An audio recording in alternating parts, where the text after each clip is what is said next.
What's up, everybody? Wes, Dead Air Knipe here with Away. Typical Lydia. Today we are going to be doing the 2022 Certified Modern Day Classic X. America Needs Jesus. America needs Jesus. I will not live a life I do not deserve. Which is such a brain twister of a thing to say, isn't it? It's one of those things that I bet if you heard a TV evangelist say it over and over again, it would probably start making sense about the 900th time you have heard it. You are, by the way, listening to the Dead Air podcast. Thanks for being here with us, Lydia, as always. And we have said that 267 times. So it does make sense. Yeah. I love this film so much. I wish that I was holding up the book by Tim Wagner right now, the adaptation of the film. I wish. I'm gonna have to buy that set of books for my husband, who we're both big fans of these films, and he had a really wonderful collector's edition that I got to watch last night as a refresher because we watched this when it first came out and have watched it again since as each movie comes out. So I've seen it a couple times and love it every single time. And there's little tiny, Easter eggs throughout all of these films. And I think that's what makes it super fun to watch and rewatch too. I think that, like a lot of people, I became enamored quite early when this film had come out. I didn't see it in theaters. I saw it after it had become available to watch on streaming. And there was so much hoopla around this, and the fact that it was a Ty West movie. It was this big vehicle for Mia Goth, who many people were still learning about. She had done a few movies, but this was going to be a really big break. Also, another thing that the movie had going for it was the fact that it starred in an early role, Jenna Ortega, who was exploding in that moment after that Wednesday show had come out, and also all those Scream movies that she was in, or that one Scream movie at the time that she was in. And so it was like, hey, did you happen to notice that she did this other horror movie that's pretty brutal? And all of these factors coming through, giving this film a lot of bigness. But then the biggest thing was that they were already in production for a sequel to this movie that was getting filmed back to back. And I feel like all of this stuff combined made X a film that was impossible to ignore, even for a casual horror fan. Very true. The trailers did the work too for horror fans who aren't commonly, susceptible to that sort of buzz. It's like, so what? It's Ty West. So what? It's A24. So what? It's made in seclusion. It's a pandemic film. So what? It has Mia Goth and Jenna Ortega and just is full of names. Larry Fessenden's kind of sneaking in there under the door. And we're not too susceptible because we're like, okay, proof is in the pudding. The trailer comes out. It's like, okay. Then there's people like me who are like, is it gonna be a uber meta slasher in quotation marks that is mostly a sex romp, or is it going to throw all of that on its head and it's a meta sex romp that is 100% slasher horror film, which is what we want? And it's kind of somewhere in between, which is brilliant. It's brilliantly balanced. But I think that at first we were kind of worried as a horror fan because you never know how these things are going to go. I think that any time that you hear about people bringing out a movie and they are using other films to describe what it's like a little too heavily, I can sometimes get a little sinking feeling in the pit of my stomach because I'm not always sure that you should be evoking some of the greatest horror films of all time to promote your horror film.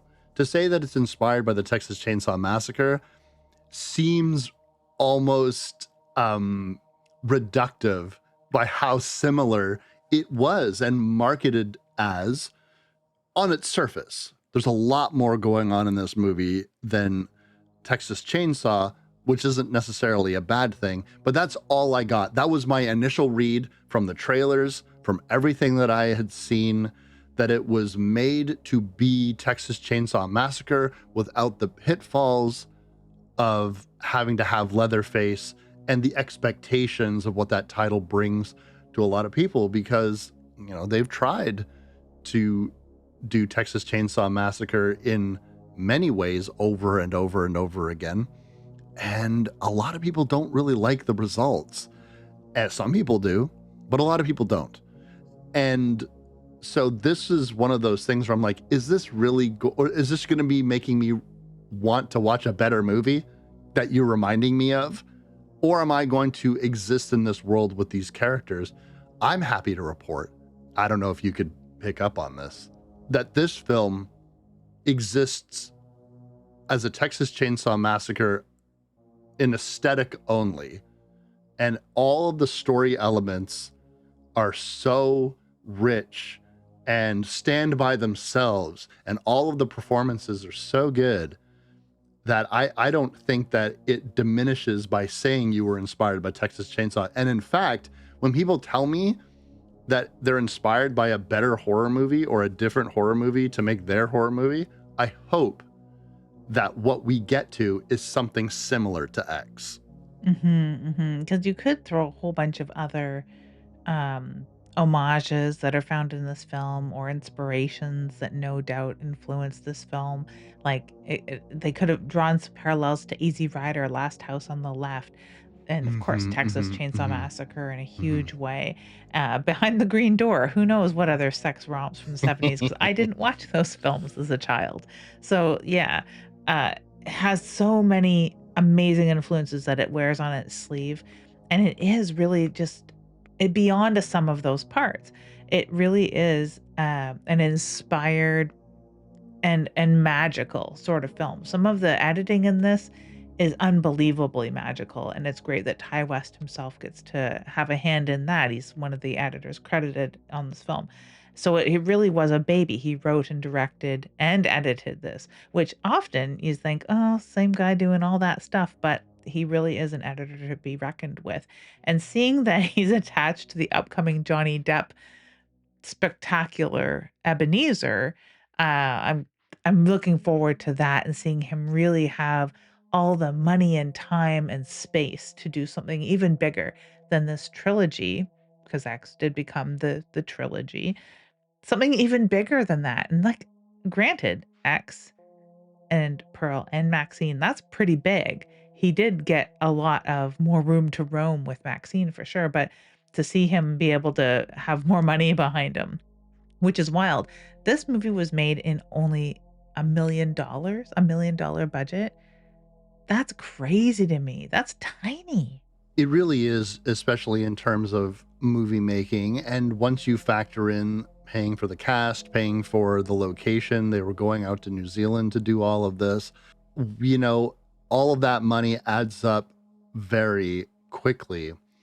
The thing that I like about Ty West is he's a little movie pervert. The guy loves He is. making movies so much that when he's on the sets of movies, he wants to make another movie in the midst of it.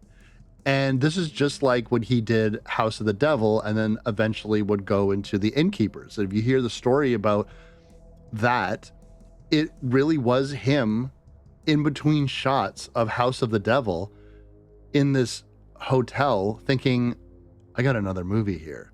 And was you hear the stories about making X, Pearl comes from him and Mia Goth just sitting here in between takes asking about who is ultimately the villain of this story and if they could make a prequel around that. And then he just wants to get right to it. We're just going to keep making movies. We're going to ride out COVID. We're going to ride out this global pandemic by making movies. And it seems like a happy place to be. And I heard about the X and Pearl of it all first. And then later on, I got a little bit of nugget about House of the Devil and the Innkeepers. I was like, well, wait a second. That's just what this guy does. He just gets so excited about movies. He decides the premise of another one in the midst of making one that he's currently in. I'm curious how common that is, but I am really happy that we can finally get to this. I'm sure people will be happy that we're going to be going into some modern stuff again with X. For a little bit before we return to some oldie moldies, because before the show, before we hit record today, we were talking about some oldie moldies. That's for sure. I absolutely love this film, and I'm really glad we'll be doing Pearl right after. So stick around if you're a fan of both films. I'm a really big fan of the way that this is set up. Very Texas Chainsaw Massacre, a little bit of like Quentin Tarantino, Rob Zombie feel to the way that he's approaching Texas. It's hats off Texas. People swear. It's kind of grindhousey. We are using a lot of like split screens. We're using like a gold tone Kodachrome kind of film stock look to it. It's that heady, hazy, heavy Texas air. So that sort of tints everything. I like that it starts out with a group of kids in a van. I say kids, even though one of them looks to be about 40 fucking years old, but I mean, two of them kind of look to be 40 fucking years old, but yeah, kids in a van. I mean, what could go wrong? I absolutely love this. We do get to know right away, though, that there is a massacre. It's not like we end with a massacre. We start with one, and I like the 24 hours later angle of it all. So it's just an intriguing slasher. And I watched up to about the middle of this film the first time and thought, okay, like where's the horror going to be? So we have these creepy old people kind of milling about. We know that there's a threat in the pond, but like, when is the horror going to start? And then it does come in rapid succession, which I really do like once it hits. But that it kept my attention up until that point without me being complaining about the lack of horror elements up until the middle of the film. He's been accused of being a slow burn. A24 is notorious for their stable of slow burn horror films. Do you find that this is a slow horror film, or did you find that it fits into that slasher milieu even from the get-go? Listen, titties go a long way. They really do. And I don't mean that in the crudest sense, although, and apologies, because that is a crude way to put it. But I am saying that if you're going to take a while to get to a horror movie, it's not a bad way to spend your time. So but I am going to say that from a movie that was with a runtime of about an hour and 46 minutes, yeah, about an hour of that movie is a whole other movie. There's menace, there is a foreboding atmosphere, but you are effectively watching a drama surrounding a group of young people who have high aspirations. But I shouldn't get too deep into it, Lids, because what is this movie even about anyways? We got to tell them. It is about that X factor and who has got it. I really think that it's just about subverting expectations and being that little girl that could, the girl from the country that made it, wants to make it big in the city, the girl from the burlesque troupe who wants to make it big in film, and the old women and men who you should not fucking underestimate. Yeah, their energy levels sometimes, there's old people awake at 2 in the morning doing more activity than I've ever done in my life at 2 in the morning. It's pretty wild. Definitely subverting expectations. That's what this movie is about. And I think it goes from the very first scene to the last, really. That opening shot that they do, that it looks like you're looking at a 16 millimeter film stock, and then it actually is the barn doors. I think that is such a brilliant way to really set this up. And the nice bit of filmmaking where we're doing the 24 hours later, I'm always a sucker for that. I love police walking through the aftermath of something. But this is really going to help out, letting you know that, trust us, folks, there's a horror movie here. We are just waiting to see it unfold. So you can give us an hour to tell you a story, and then we are going to make mincemeat of these people for your viewing pleasure. But I think that I think that this opening sequence is just great. You can get the sense of the heat and the smell, and they have not a lot of revelation. You really don't see what everything is. They don't milk it for all it's worth. They just give you enough, and then they're going to bring you to Mia Goth doing what she is going to do. The young Maxine Minx. Such a fucking hilarious name. But she's going to be doing cocaine. It's a thing that we know about Maxine is she loves that shit. Always helps take the edge off, no matter what. I think it's so kind of ridiculous, and this, movie is bookended here and there throughout it with, her putting shit up her nose, which is kind of annoying to me, but it very much is a product of its time. 1979 is the year before 1980s, which is the coke boom in the United States, totally, especially among successful people. So if she needs to be successful in 1980, she has to have a nose for cocaine. It's just so contrived and annoying to me in a way, just because I'm for the most part pretty anti-drug, especially anti-cocaine as it is. But yeah, I mean, it goes with the territory, doesn't it? It fits in perfectly. She has convinced me within 4 seconds that she lives, eats, and breathes strip clubs and burlesque, cocaine, and porn. So, I mean, it definitely works as far as character building from the get-go. So does having an ancient-looking boyfriend in Wayne. Uh, Really, really good acting throughout the whole thing. This is Martin Henderson, and I say that he looks like so much older, but that's the gist of the story, that he has been around a lot. He has the money and the know-how to make this porn thing work. He knows what the people want, and it is fucking Maxine Minx. He sees her, he knows it. She has that X factor.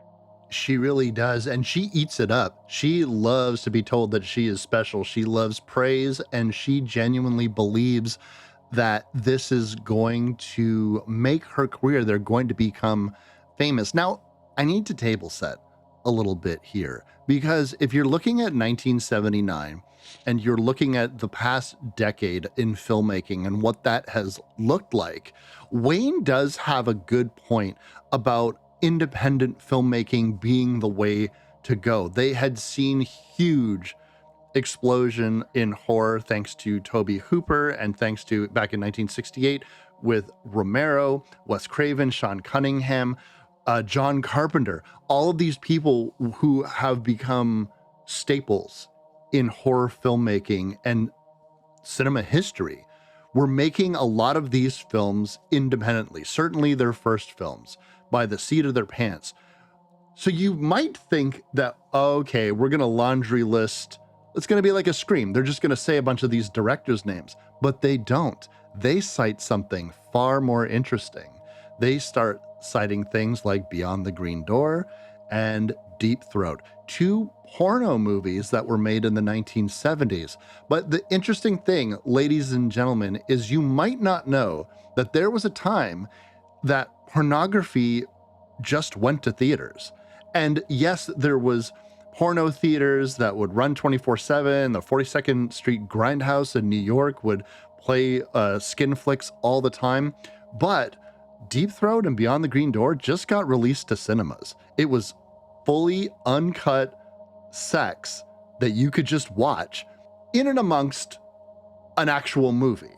Like, nowadays, people think of pornography as just scene, scene, scene, scene. It's just an endless string of people having sex on camera, and that's what it is.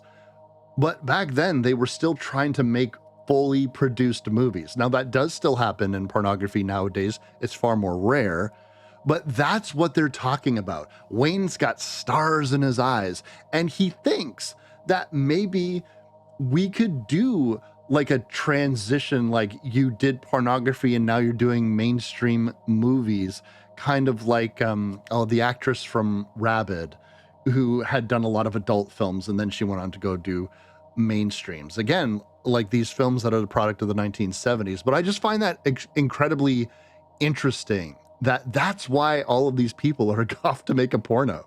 It makes a lot of sense too because they were, respectable films to a certain degree among certain crowds.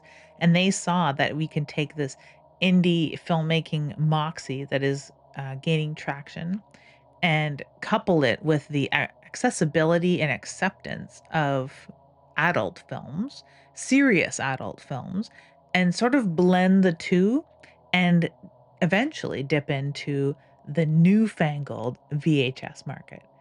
This is something that people don't have to watch in public, and it's still respectable among certain circles if they did. So they know Wayne knows that they're gonna tap into this, and he has joined forces with the young upstart RJ, who is uh, on the cusp of becoming an auteur director. He doesn't have many titles under his belt, from what I understand, but he has vision, real vision, unshakable vision of making this a classic. He understands film. He seems to understand well, maybe not what the audience wants, but what he wants out of these actors and what he wants out of his camera. I think that, of course, it's a little autobiographical. Ty West, a younger Ty West, perhaps, kind of resembles him as far as the casting choice here. So I think it's just a really interesting combination, these 2, with Wayne, with his, "I know what the people want, and I'm gonna give it to them naked and shaking," and RJ with, like, "I know what I want out of this, something beautiful. I want to make a beautiful film out of this porn." With a story, a porn with a script. They start passing out scripts right away, and I'm like, "Yeah, see? That's the way that it ought to be." Yeah, RJ really does probably view himself as like a young Roman Polanski, or he mentions like the French New Wave. So maybe he's like, I'm a burgeoning Truffaut or some other uncompromising French master. But he definitely seems like the product of kind of an artsy fartsy film school. Like, and auteur directors coming out of film school was kind of a new thing. Like Yeah. before all of this, they were kind of just journeyman workhorses that were hired by studios. You're gonna make this picture, see? And that's what directors were. But this was that new wave of people that are saying, no, no, no, I'm an artist. I have a vision, including making this pornography. One of the things that I think that's interesting about Wayne as we're introduced to all of these characters in a van, everyone here is kind of nice. Everyone here Yeah. seems pleasant or very relaxed. Jackson is the chillest dude in the world, and I feel like it's interesting that they played Wayne far less sleazy Oh, than yeah. I think would be. You might be compelled to think of like a basically a porn producer, right? Like this guy is gonna be like, oh yeah, we need these goils, you see? We need goils, and I'm gonna be making all this money, you see? When if you read between the lines, you're like, yeah, he's in his early 40s. Yeah, he's got a lot of young women that he's Pied Pipering into basically doing sex on camera. And he says that they're all going to be rich and they're all going to be famous. But there's other moments of genuine like concern, and he tries to keep the whole thing afloat. He consoles RJ. He tries to help Lorraine looking for people. He never really seems to blow his top or be too much of a scumbag. He definitely is a professional, and they all just Yeah. seem like professionals. Absolutely. When we were watching it last night, Chris had remarked how typically this is the sort of sleazy guy, the chauvinist that is so unlikable. But as he's walking through the barn nude later on in the film, you feel for him because you know he's coming up close to his end. It's a horror movie after all, and it's proved itself that it's going to be. And we know he's going to meet his end pretty soon, but you feel bad. You feel bad about every one of these deaths. And I don't really feel bad much about, like, being a kind of sleazy horror fan myself. It's like, yay, bonus bodies. Look at all these people in the van. Wonder which one's gonna die first. You even with that in the back of your mind, because you know you're watching a slasher film, because it's fashioned after some of the greatest slasher films ever. you do feel for them and you want them to stick around and you don't want the first one to go, right? And I wanted Jenna Ortega's character to be the final girl, and it's like I have this alternate reality version of it where she survives. But yeah. Fuck, man. That scene, we'll get to that scene. That I will literally laugh out loud when I Mhm. see that scene. It's fucking hysterical. But There's the, and other like, speaking of Jenna Ortega's, character, Lorraine, I like that they have not a ditzy, but a mousy, quiet little brown hair girl.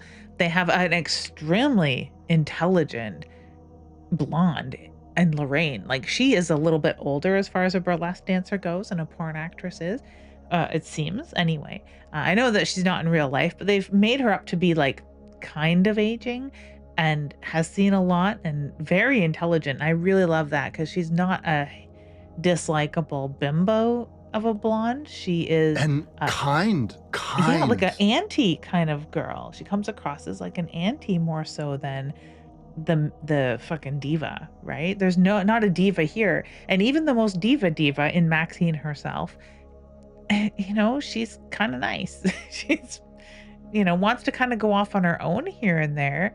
And that's kind of a respectable quality as far as a diva goes. They usually want to and need to be the center of attention, where Maxine's sort of the opposite, where she's very happy to just be in a quiet little corner or go off by herself and just be alone, which is something that a lot of those sorts of people can't do.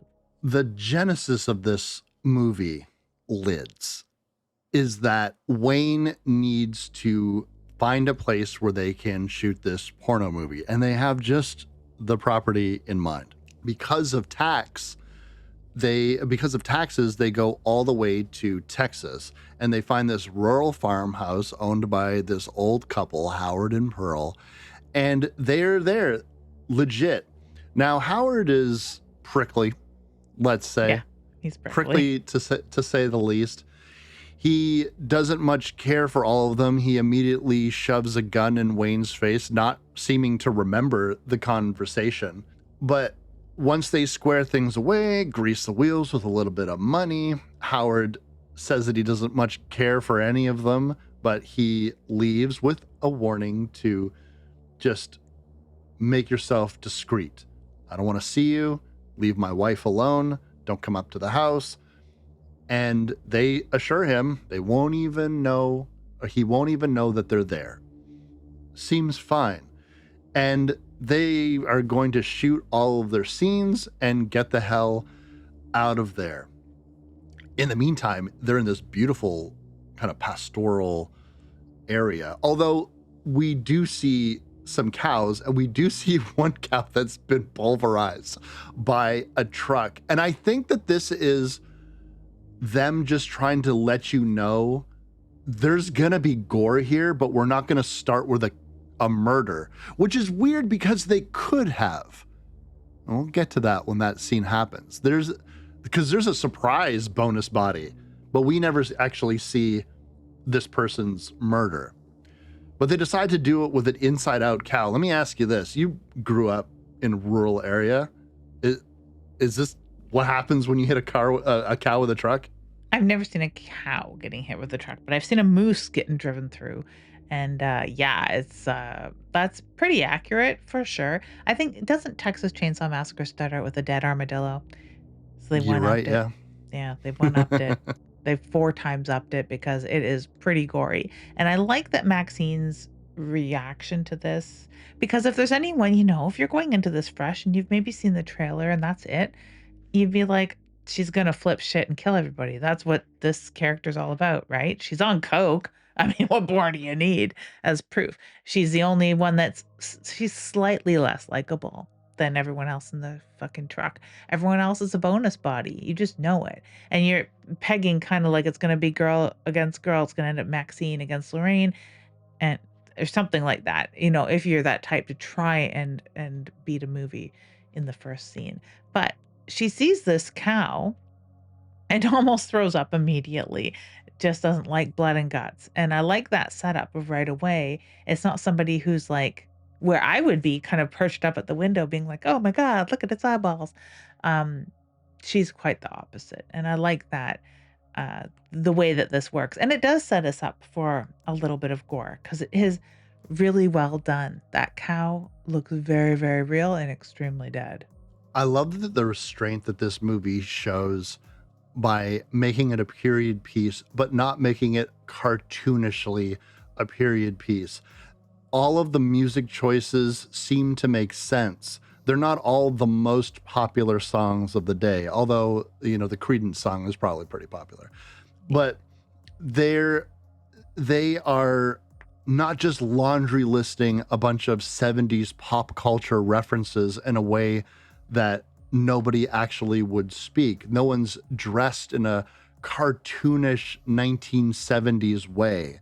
It's just, this is taking place in 1979, and you feel that. It really does seem legit. And the best parts of this movie that really remind you about how old everything is when it shows you the POV of what RJ has been filming. Every time it cuts to that 16 millimeter and you see that particular fade of the grain on the film, it just really takes you back into watching something far older than you are. And I love the transition shots away from what they're filming and then to the exterior reality of the film. Everything's in glossy high definition. It's really cool. It really is, and they've kept in, like, that very particular aspect ratio and the grain itself, like, it looks pretty crummy, really, it's like that 16 millimeter look you can't really get anywhere else, and you can't really fake it, so I wonder how they achieve that, especially with there's so many different filters and things you can do in DaVinci and special effects that you can do. Uh, did they like did they use any found 16 millimeter? Because you can still find rolls of it here and there, of course, that are unshot, or you can probably still buy it from specialty places. They do have a cut on the special editions, and you can see it on YouTube as well, of the farmer's daughter and all the farmer's daughter outtakes. Do you think that they did actually have film in that camera at any point?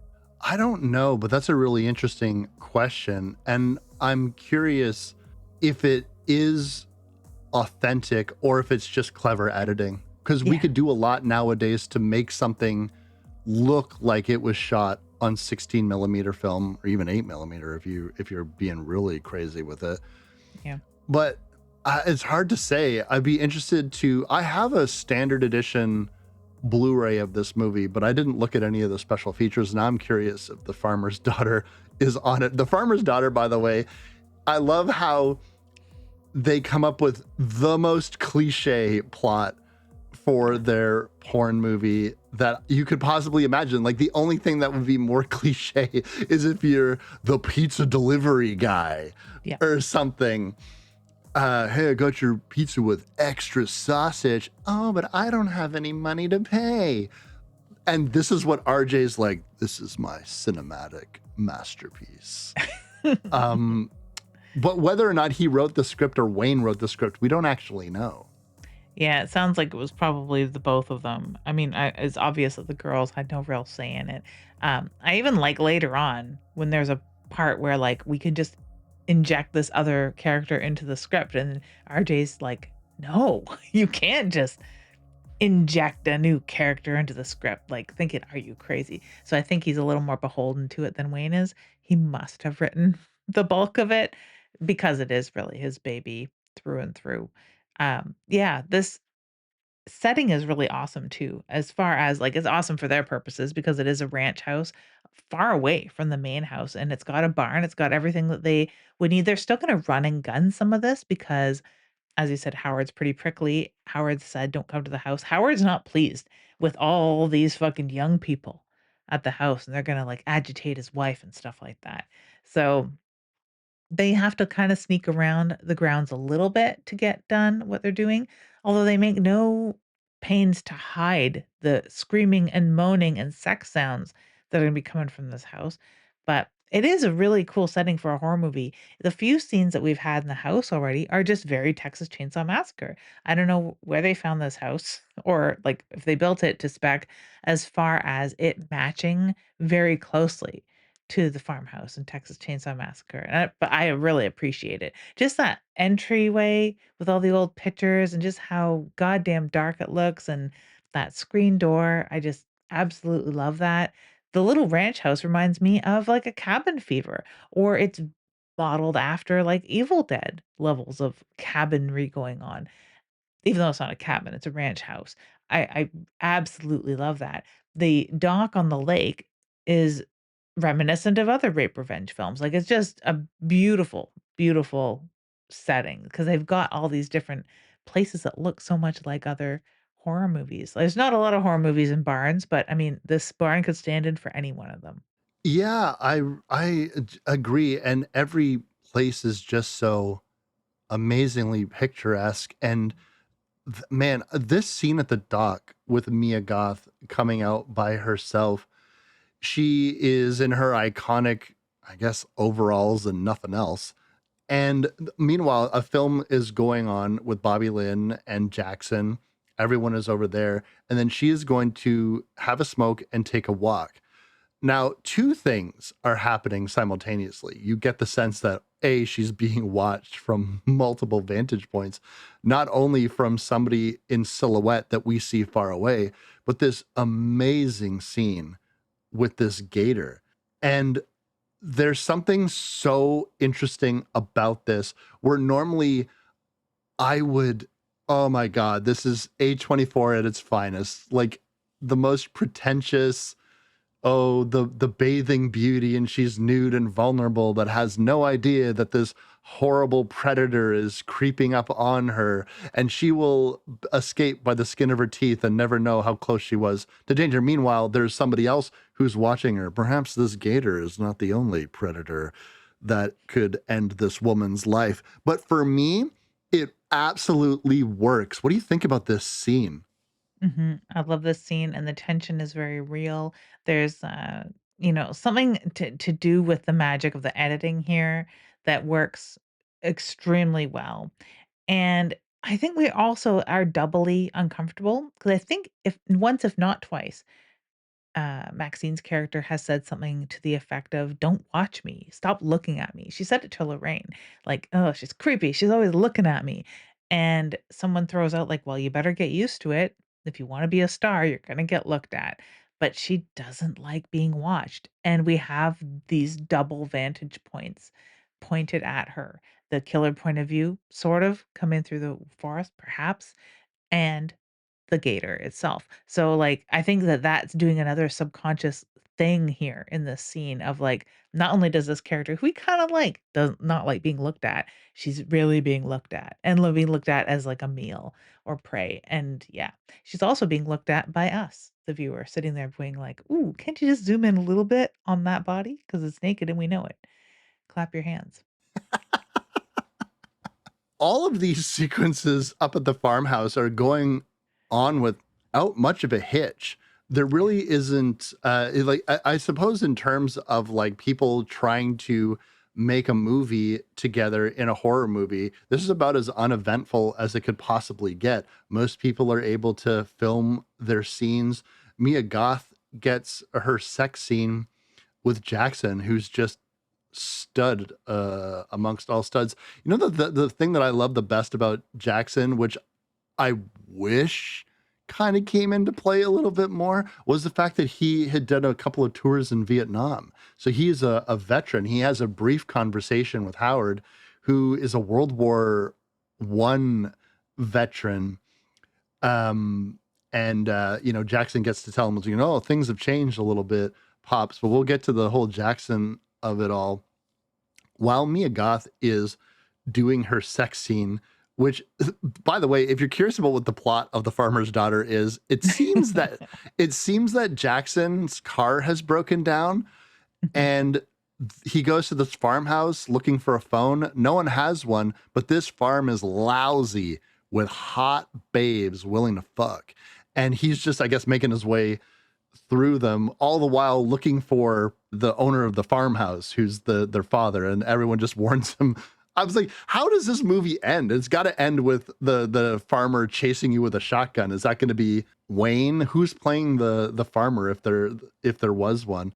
Oh, I think there's gonna be a twist. I think the twist is that their daddy isn't their daddy, they just call him that, Oh, and that he's gonna come in and it's gonna be bow chicka wow wow all over again. oh shit. Maybe RJ was right. This can be art. When Mia Goth is doing her scene, when Maxine, excuse me, is doing her scene, they're both doing their scene in their own way. She is going to get again stared at. Now, the dynamic of Pearl and Howard is very strange. Howard has gone away and run some errands. Meanwhile, before all of this sex is happening, Maxine is going to make her way to the farmhouse, and she is going to sit down and have lemonade. There's a bit of a parallel between the scene with Bobby Lynn and Jackson. They're filming, they're having lemonade. Meanwhile, Maxine and Pearl are also having lemonade. And how, let me ask you about Mia Goth's performance as Pearl, because I feel like she does a pretty damn good job of making Pearl seem so frail and out of it without making it a caricature. Mhm. I think it helps here that we have sort of like three-quarter lighting and, three-quarters of it being shadow, that is, and we don't get a really good grasp on what her eyes are doing, and it's only later on that we see how very awake and determined that she is. While being a little nuts, sure, but she's not out of it, and she's not sundowning, she's not riddled with dementia. Where here, we can't really tell because we can't really get a proper look at her, I don't think. We know that she's very old to the point that we both agree she doesn't even look like Mia Goth. I did not know the first time I watched this that it was the same character, same actor, same actress doing both roles. I did not know that. And wow, like it's still you can suspend disbelief and, believe that there's 2 different actresses going on here because it's that good of a portrayal. It's it's really good, and I think that it speaks to that sort of fear of the elderly. I don't have it, I've met people that do though, that this is the worst case scenario for them, that they would not only be this old and leathery and out of it and unkempt because her hair is just something else, but that they would have to be in close confines with someone like this. And you could project that this is perhaps Maxine's biggest nightmare of losing her X factor. Quite obviously, it's got to be the first thing to go, right? When you're this old. Hollywood is a pretty brutal place for a woman, and it is a pretty brutal place in particular in the 1970s. Not that, do not get it twisted. I am not saying that it has improved much at all, but it has improved by increments. But in this era, I mean, over 25, you're past your prime. We can't sell you, babe. You can play grandmas from now on. That's it. No one wants to look at you. I think that Maxine as a character wants to be famous so badly that it really is all consuming. And I think that it overrides some aspects of common sense that she might have, but I don't think she has any illusions about her relationship with Wayne. I don't think she has any illusions about making pornography. I think that she just wants to be famous. And if this is how you're going to do it, and as long as I'm getting the praise and feedback that I need to feel that way, then I'm satisfied. The haunting thing about looking at a character like Pearl is you are seeing the end game of a life unfulfilled. How much she knows that, it's hard to really say. But she does know one thing, that Pearl is looking at her through the window. We see this change from Pearl's perspective. And I want to say that one of the Achilles heel of all the characters in this movie is feeling bad for the elderly. I think that's the ultimate message. You don't want to underestimate them Yeah. because they are fully capable of wrecking your shit. But speaking of shit getting wrecked, there's been a character throughout this entire thing. She's wearing prim and proper clothes. She doesn't talk much, but she does hold the boom mic pretty well for her boyfriend, RJ. And she likes all this fucking that she's seeing. And she wants to get in on it. The character of Lorraine, I think, would be a pretty obvious choice for a final girl in another slasher movie. Mm-hmm. But and I do like that they give her all of these extra scenes later on in the bottom of the farmhouse. But they're going to be adding another character to their pornography, Lydia. And I don't know what the scenario, if it's like a long lost daughter that they didn't know that they had. You could throw in the line like, yeah, the other girls don't like to talk about me because I'm really the youngest and I really get all of the attention. Just like play off of that. I'm sure drafts, Lydia. This is about drafts.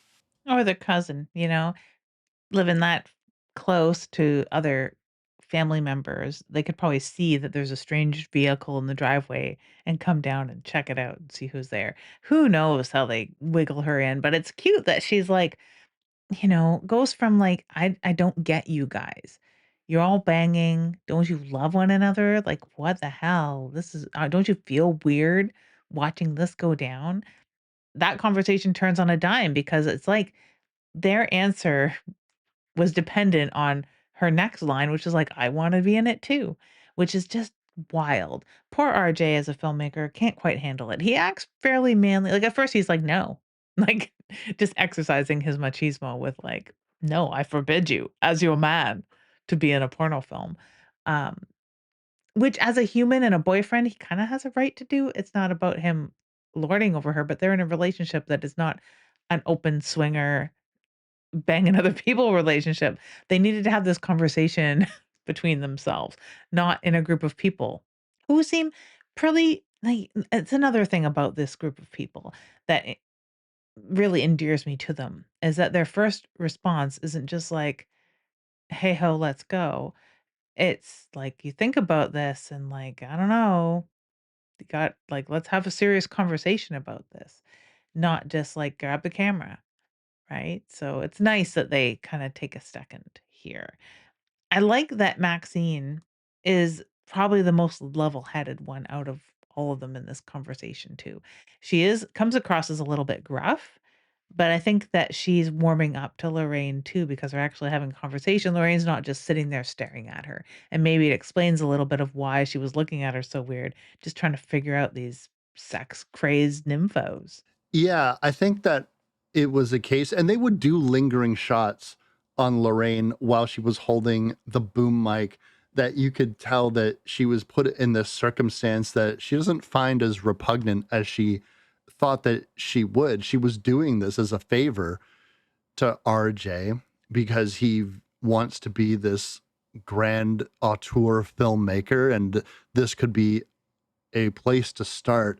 But she finds herself wanting to participate. And it seemed to be a little bit of that logic where I'm young and maybe I'll never look this hot again. Like, this is a recurring theme about being young and being hot and being able to do the things that you want, able bodied. There's a lot of this philosophy going on in these films that, or at least this film, where you should just do it because you're never going to be this young and hot and able bodied again. And then you don't want to find yourself 90 years old and unable to fuck, which it like, again, I don't mean it to be like unable to fuck. Obviously they mean unable to really do anything, but just because Pearl is so horny, I just feel like, I feel like it's the sticking point. It's the thing that she longs for the most, aside from also being famous.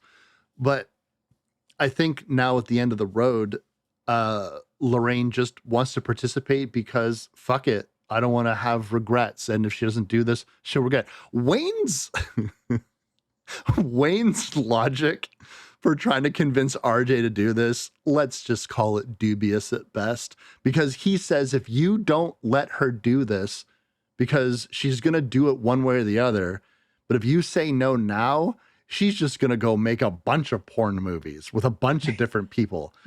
And at least now you know that, Jackson is a professional. Because my question is, oh, right, if your girlfriend is helping you out on a porn set and wants to get involved, oh, maybe there's two new characters. If it's the sex that's bothering you, like, I don't want to have, like, I don't mind that we're fucking on camera. I just don't want you having sex with somebody else. Is that the problem? I don't know. Because if it is, I'm like, get in there, RJ. Get in there, Buck. Fucking do it.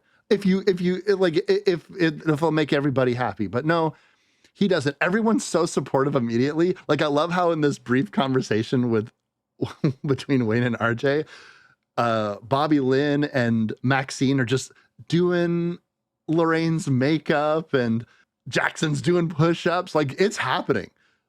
Yeah. Like, oh.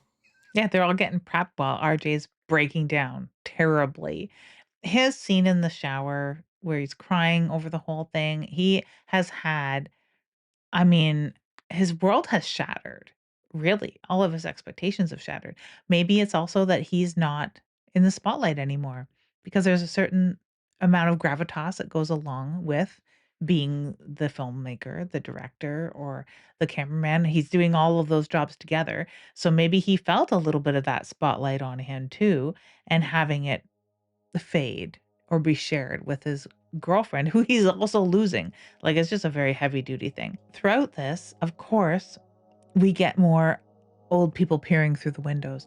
And I love this. Like, you had alluded to Pearl and her horniness. She is horny for either person and still her husband, which is enchanting that they're still, well, she's very excited about herself and her husband's sex life at such a late date. She's supposed to be, I don't know what, like 85, something like that, because she was born in the late 1890s or something like that, if I recall correctly. So she's quite old. I believe you're right. Yeah. Yeah, at 1979. She's probably getting close to 90 years old. But yeah, still creeping on the young people, creeping on the naked swimming people, creeping on her own husband, and dressing up in her cute little blue dress and like sashaying around while he's just like, I can't. I can't. My heart. Very adorable. Um, if you don't have that problem, because there are people that probably can't watch these scenes out there because they're so squicked out by the idea of older persons, let alone older persons with expressing sexuality.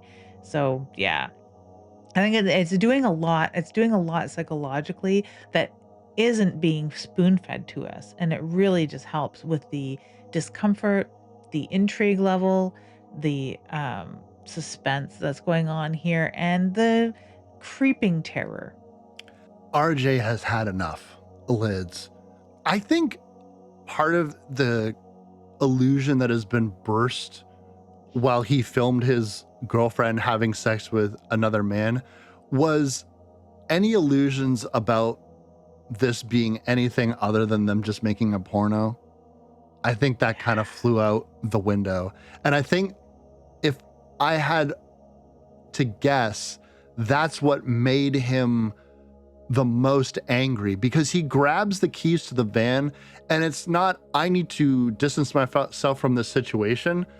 He's like, I'm going to strand you all here and that'll show you have turned my girlfriend against you. You've made her a nymphomaniac or whatever it is that he would assign to her. And even though she just did one scene and then again, it's just business, man. You gotta be cool about it, RJ. But he's not. And he gets into their plowing service van. Creedence Clearwater Revival is playing. We are not fearing the Reaper, but maybe he should, because the van is going to get interrupted by Pearl standing out there in the middle of the driveway, and he is going to make the biggest mistake. And dear listeners, if you are hearing this right now, if you see an old person in distress, do not help them. They are going to kill you. That's what I think. No. RJ. RJ is going to get knifed in the throat. We've had our first official kill, Lids, and man, is it good. It truly, truly is.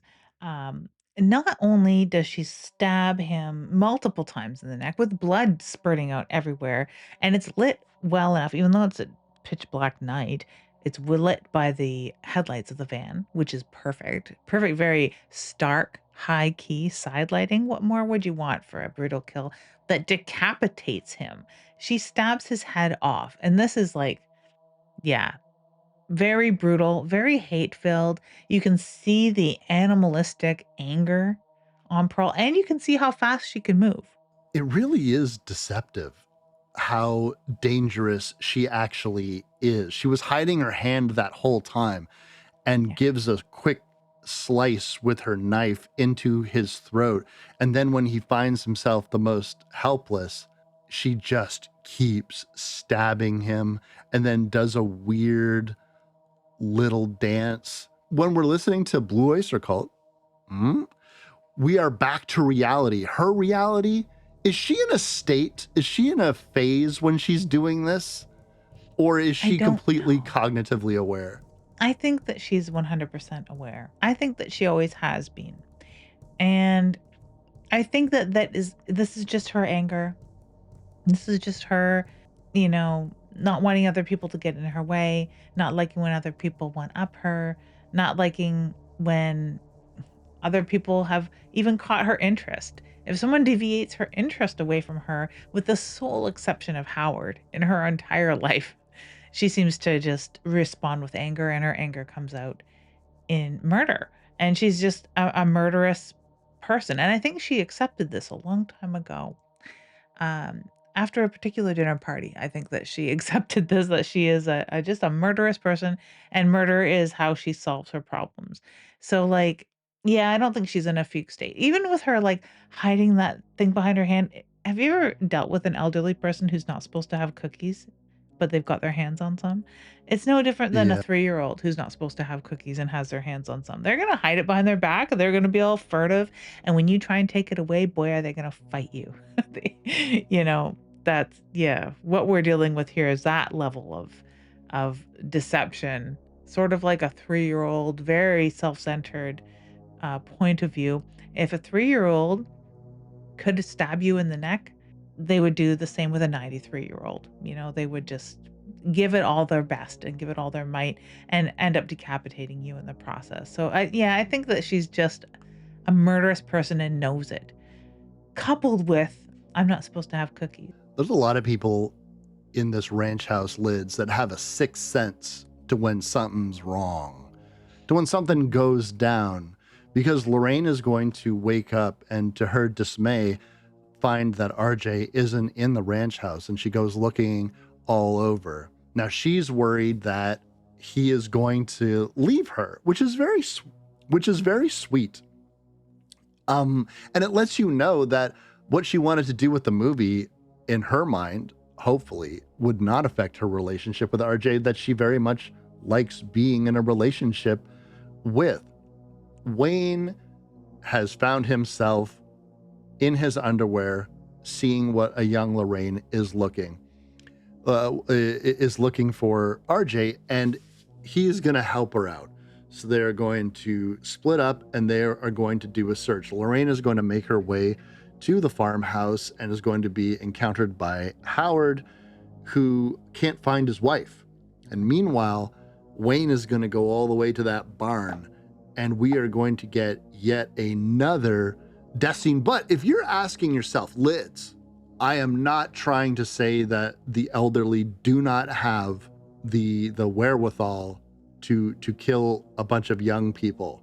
But there's some particularly able-bodied and strong-looking young people in this particular ranch house. So how do you kill a man in his 40s with pecs that big? You lay a trap. This is kind of like if you're watching like a little puppet horror movie. How are these little puppets going to kill this big guy? With a trap. What I can't figure out is what these holes are for, because the tines of the pitchfork fit perfectly through the holes in the door. So I've spent a good amount of time on farms and farmland and around barns and such. And my first thinking is like, okay, is it a spot that they've made? Because farmers are famous little MacGyvers.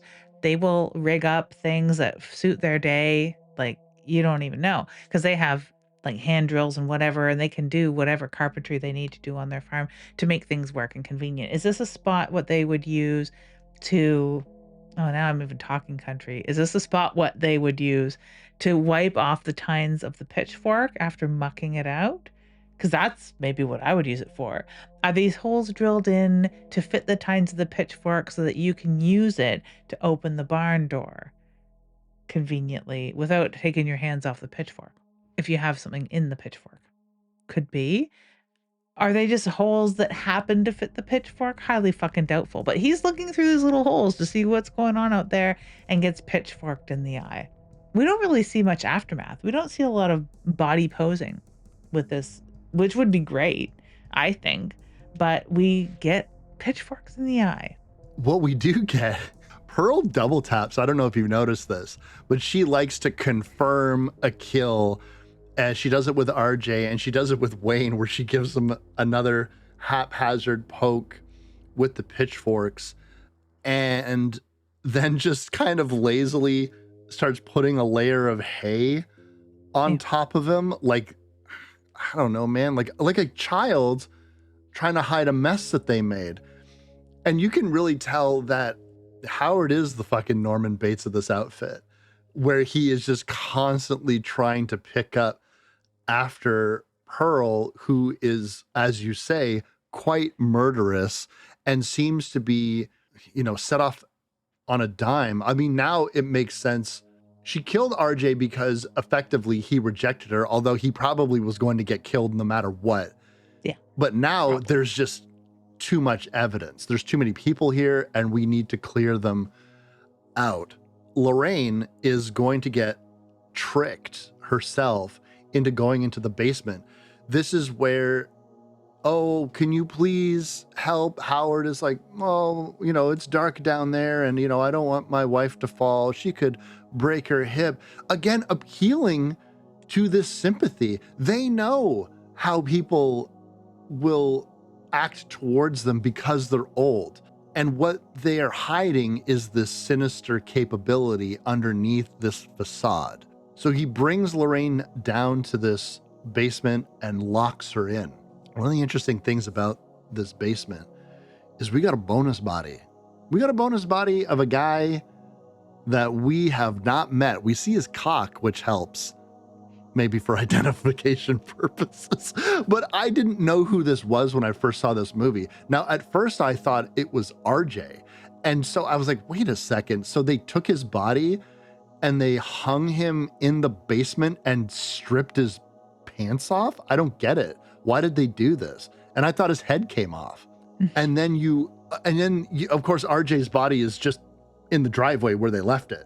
So you're like, well, who the fuck is this? This, Lids, is a mysterious bohemian that Howard just didn't like because he was seducing his wife. Mm-hmm. He probably drives the car that is sunk in one of the pools, one of the many swampy pools that surround the property, which is tripped over by Jackson while he's helping Howard search for Pearl, who's apparently, according to Howard, kind of lost and maybe sleepwalking or whatever, wandering, sundowning, got dementia, whatever excuse he's going to project on Jackson, because you're very right. They are playing up the fact that people assume a lot of things about older people, which are not necessarily true in their respect, like that they're not horn dogs like Pearl is, that they're not super strong or active like Howard is, or that they wouldn't be fucking killing everybody like obviously is happening. But yeah, he's got Jackson. Once a Marine, always a Marine. He's like, I spent so much time buried up to mud to my eyeballs, searching for something in rice paddies. I'll find your wife. So he's all helpful and stuff. But he happens to find this submerged, uh, what was it? It's a Volkswagen Beetle. The Make Love Not War bumper sticker on the back. Definitely, it's got to be the same guy. And Chris, sharp-eyed, eagle-eyed, seen that when Bobby Lynn is drinking milk out of the container in the fridge, this guy's picture is on the cover. So he's definitely a missing guy. Uh, yeah, very eagle-eyed, I'd say. The guy in the basement has a name and a face. The interesting thing about Jackson's character is the fact that he is this Vietnam vet. He has that sixth sense where he hears maybe Lorraine screaming. We don't know, but he gets up in the middle of the night. Bobby Lynn doesn't really sense anything's wrong, but he feels like there's something wrong. And this is what I was waiting for, because Jackson is a vet. He is smart. He's got good instincts. He is able-bodied. He looks strong. And they do have that swinging dick silhouette, which is literally the funniest fucking thing. I like, when you see it in the movie, you're like, I cannot believe that they do a sight gag like this in this movie, because the movie is so ultra serious up to this point. But I was like, yeah, he threw it in. He threw it in for a laugh. And when you go out and you are going through these crocodile-infested swamps, this sequence is so good, and you feel so badly for Jackson. And again, how are they going to get the drop on him? It's actually shocking how easily Jackson goes down, and it's a little disappointing. But it's probably just because he was my favorite character in the movie. So I really was kind of hoping that it would be more of a fight somehow, or it would be more of an elaborate trap. But in conversation, Howard, once Jackson has tried to find Howard and believes that Howard has gotten lost in the swamp and goes into the deep waters looking for him because he sees the flashlight. When he comes out, Howard says some sinister stuff and talks about the bohemian guy that was on the property. And Jackson, not taking him seriously because he believes he's just kind of a doddering old fool looking for his doddering old fool wife, he just gets shot in the chest. It's not graphic, and they never show his body, which I thought was very interesting. But unfortunately, we are down to just 2. And by the way, if you were looking for Pearl, she's in Maxine's bed being gross. I like that the jig is up to a certain degree here too, because we know that Howard's in on this now. We're just waiting for the two of them to converge. And at first, you'd think like if Howard discovers his wife in there, he's gonna be so mad at her. But luckily, Pearl basically gets away with this. Um, Pawing Maxine with her bloodied hands and feeling her up. It must be heaven for Pearl in a way, because this is sort of like that she's like exhibiting almost like a transference. Like, I'm gonna lay in this bed, and if I just lay still enough and quiet enough, I'll just become her. This is just we can just be one. Me and this young girl who looks uncannily like I used to when I was young. And, previously they'd shared that glass of lemonade, and Pearl had tried to touch her then too, just get a little bit of side boob action. And when she was like, Maxine was like, I gotta go. Pearl had said, "This'll just be our little secret," and she's like, "What will?" She didn't really get, like, how connected to Maxine Pearl felt. Well, she's gonna get it now because she's gonna be groped, and it's weird in a way that she doesn't wake up. Like, not only somebody else laying in the bed would wake me up, you can probably smell the old person coming off her. She looks like a pretty filthy old person too. Like, it's a shame really. Her hair is so straggly and unkempt and dry. Her like skin looks so tanned and leathery and dirty. She's covered in blood. You would smell that, I'm sure. And like just the smell of farmland. She'd been walking around on like cow poop for a while. She probably smells like outside. So like you would think that she would notice this, let alone being pawed at and molested at in her sleep.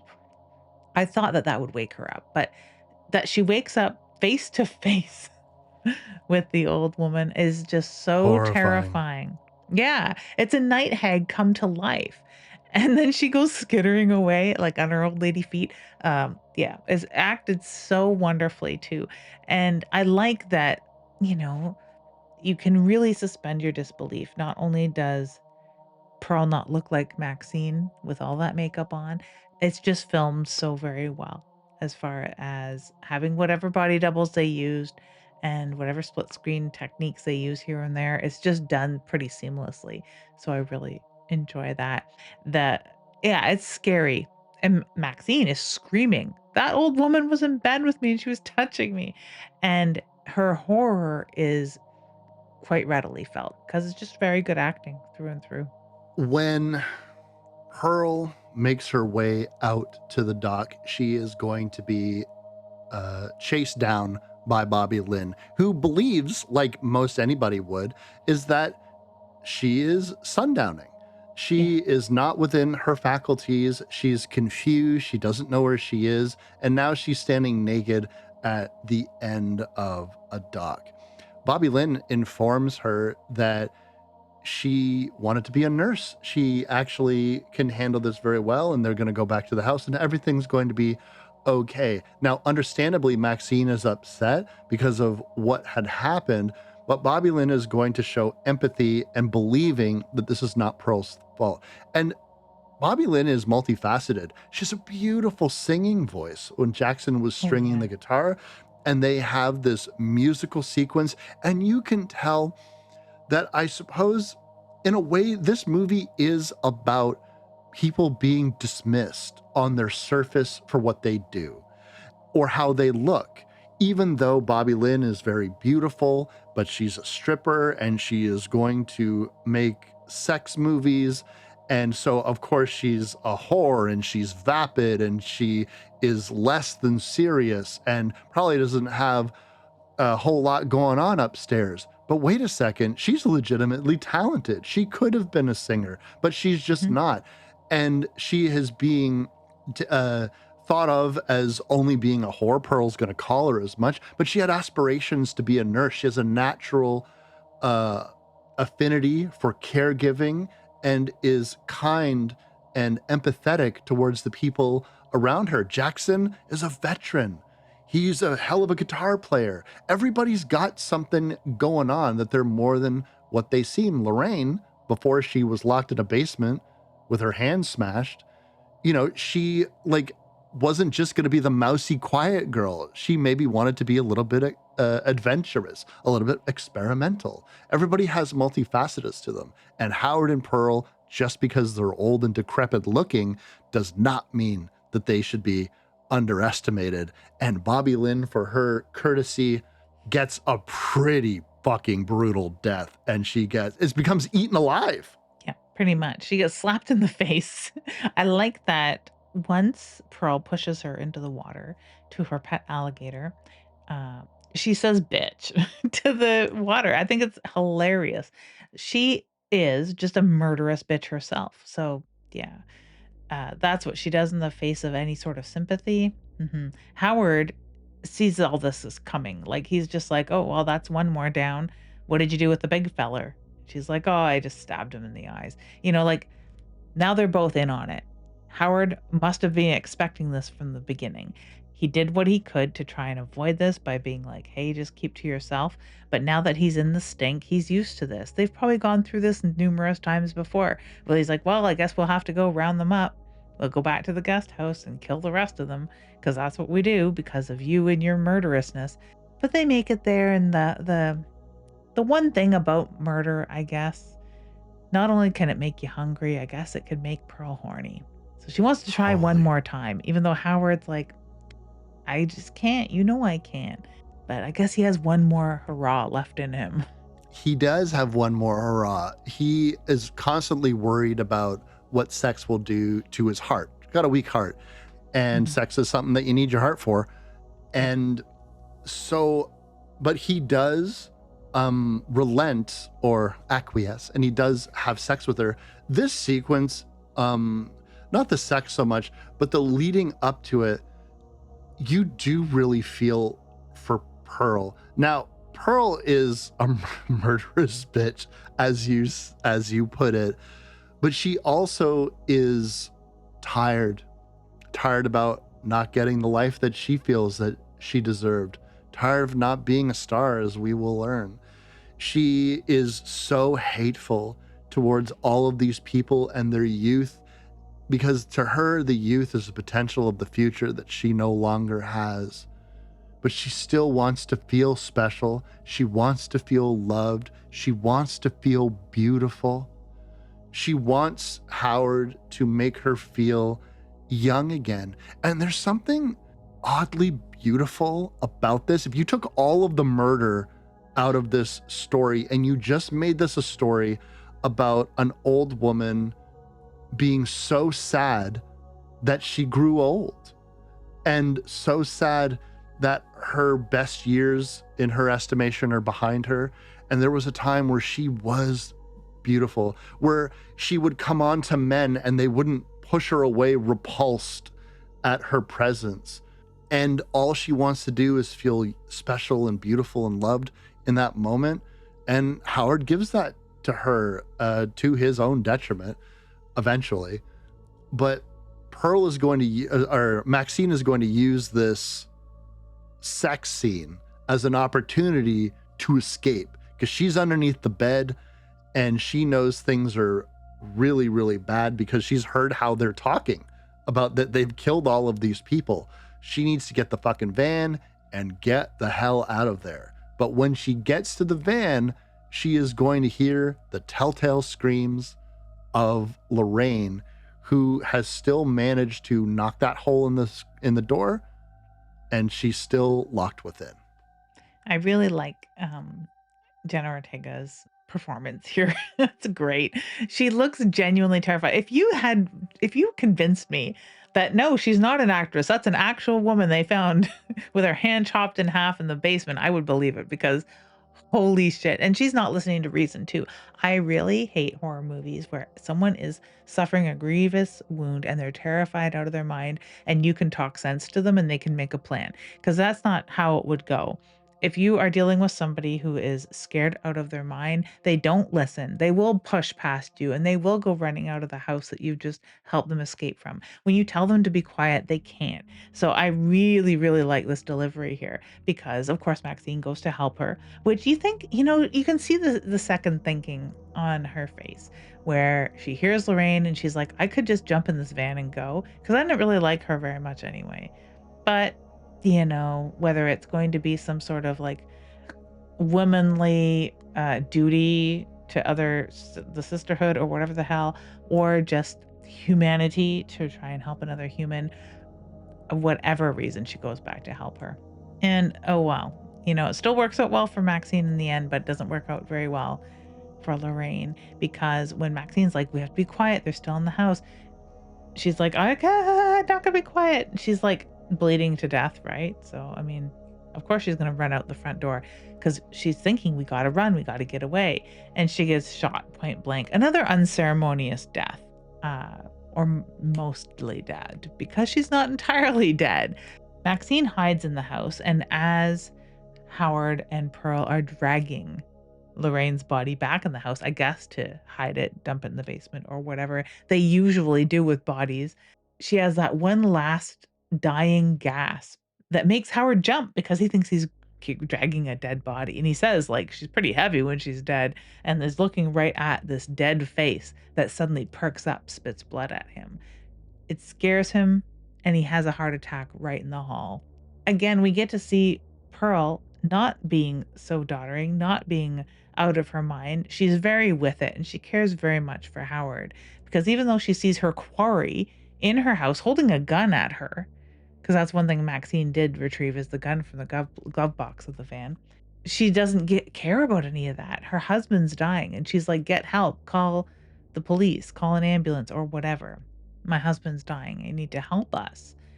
Like all of this, I'm a murderous person. I've killed everyone around. I've molested you. Goes out the window because she wants help for her husband. And I think it's really sweet. And you can see that sincerity on her face. And also another break from reality where it's like she doesn't understand, why are you pointing this gun at me? Can't you see that my husband is having a heart attack? It's nothing else matters. Nothing else that happened beforehand matters. And she just wants to help Howard, who unfortunately does pass away right then and there from the heart attack. Lorraine getting shot in the face is such, it like almost counts as a jump scare, because after her screeching at the top of her lungs, "I hate all of you," she runs out the front door and boom, just cartoonishly gets shot in the mush. And that's not the last time we're going to see this shotgun in action, because Pearl is going to be in a situation where she thinks, fuck, this is the end of me. Except there's a little bit of writing at the beginning of the movie where Wayne tells Howard, after Howard lowers the shotgun and says, it's not even loaded anyways, which is a lie. But Wayne says, I got a gun in my glove box for the exact same thing. We know it's not loaded because Wayne told us it's not loaded. Wayne was telling the truth. Howard was lying.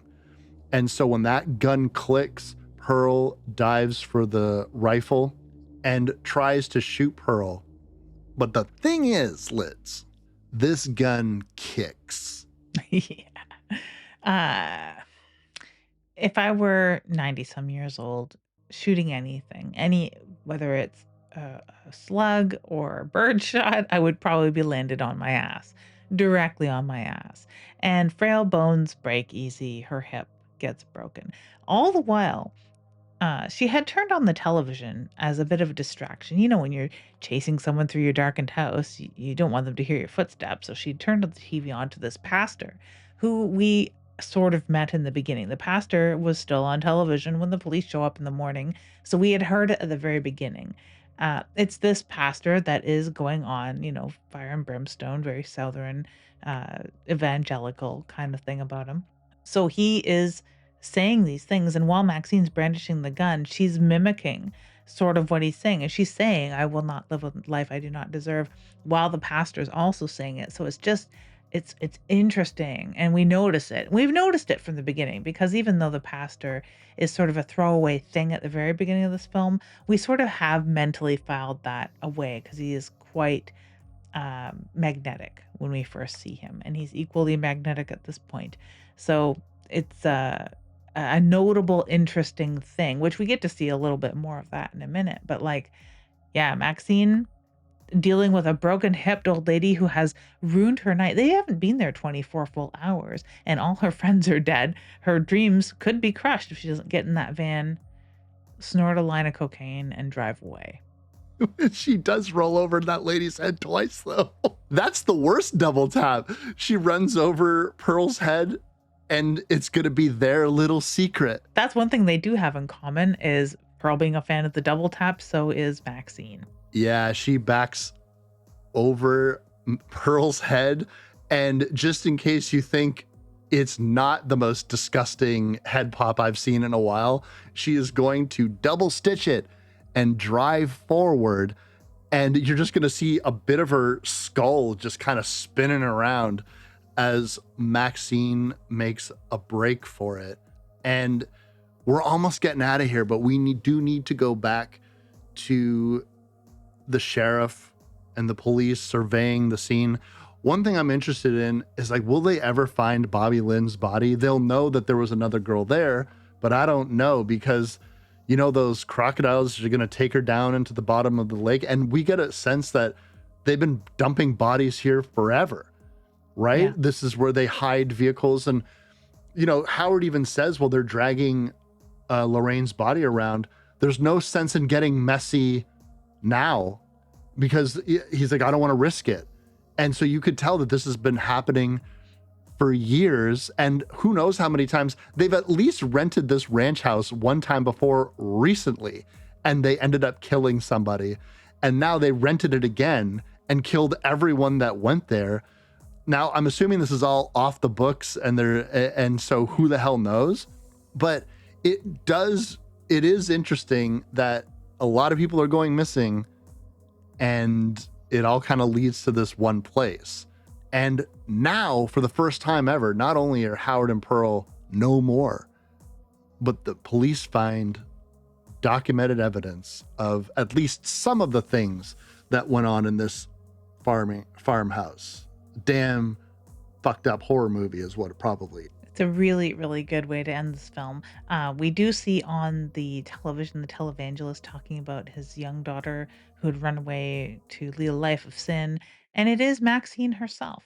So we do have some hints. Mm-hmm. Like I said, there's Easter eggs throughout all of these films, and this will tie in to Maxine, the third final film. But we do have a lot of little tiny things like Pearl has some makeup on her desk that has the name Pearl on it written out, like she had had some sort of life in pictures or something like that, or was that sort of person who chose things with her name. Do you know anyone like that? Or have you ever done that? Like you see a bunch of brands of something and you're like, oh, Wesley brand, I'll buy that one because it's got my fucking name on it. My dad is kind of like that. He owns a lot of things that are just Johnny brand or John this. And yeah, he likes things that say John on them, it seems. I had a boss named Sean who had a last name Nelson, and he would buy Nelson branded things because it was his last name.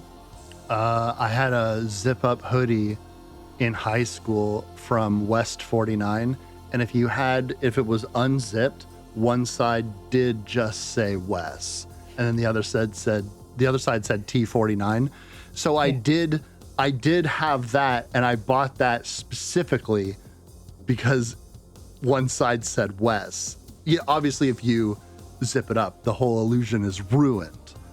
And then I'm just a jackass in a hoodie, not with my own name on it, like a cool kid. I think that's maybe what she did. There's a shot where Jenna Ortega, again, Chris with his eagle eyes had seen her beer is not Lone Star beer like most of the other beers there.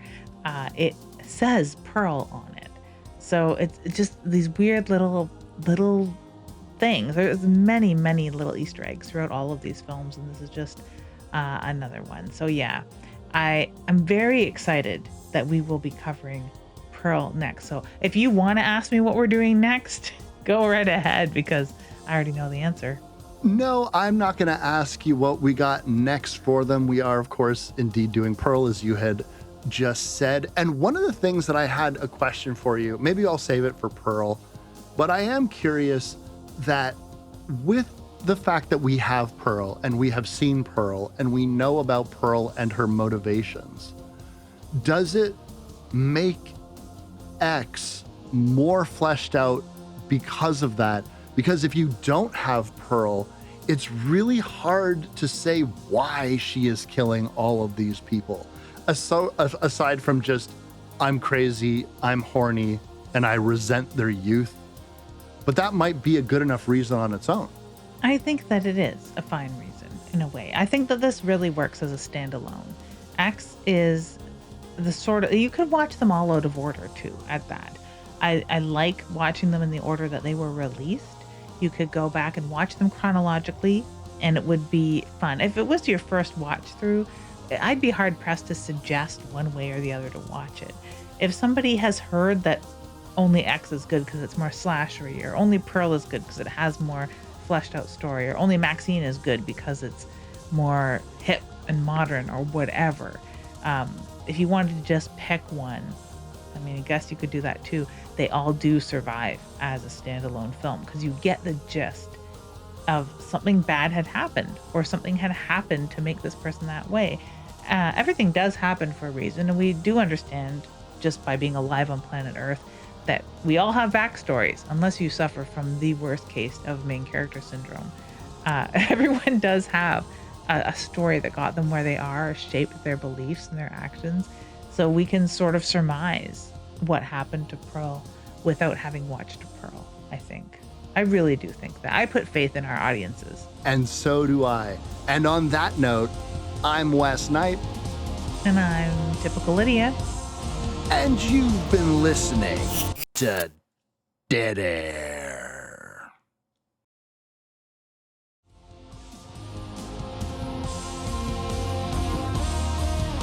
If you like this show, you can find more episodes and other content on splatterpictures.net, Spotify, or wherever you download podcasts.